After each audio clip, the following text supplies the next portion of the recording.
Hi, preschool friends. So I thought we could read about our friend Peter again. We read about him on Tuesday when we were last in school, and we read about what Peter did on his snowy day with this book called The Snowy Day.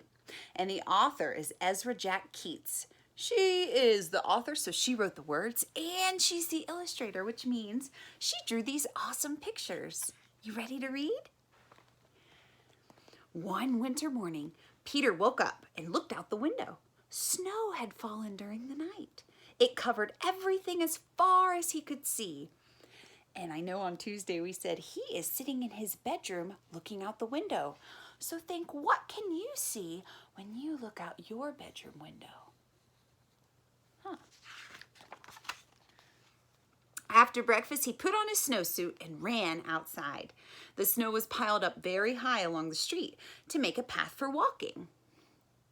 Did you ever see a big mound of snow where you live?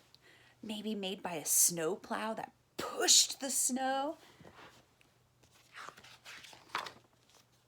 Crunch, crunch, crunch. His feet sank into the snow.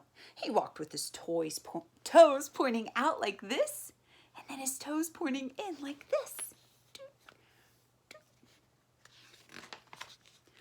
When he dragged his feet slowly, he made some tracks. You see those tracks?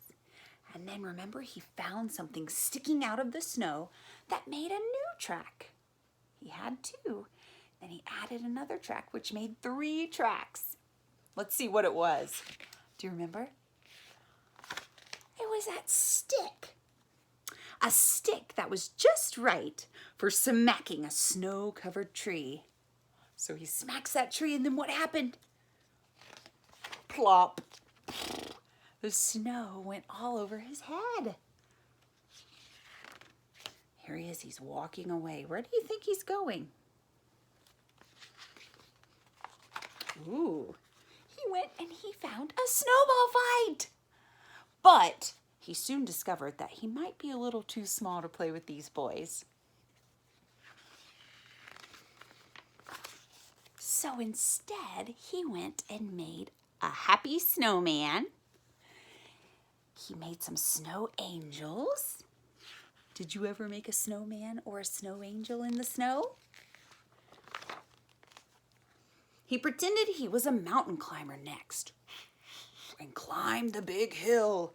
And we talked about, what do you do when you get to the top of the hill? You can slide down. Looks like he's just sliding down on his bottom, but what else could you use to slide down a hill? Maybe a sled? He picked up a handful of snow, and another, and another.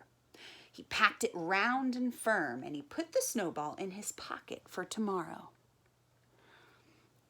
Then he went into his warm house. He told his mom about all his adventures. And he thought about them while he was in his bathtub.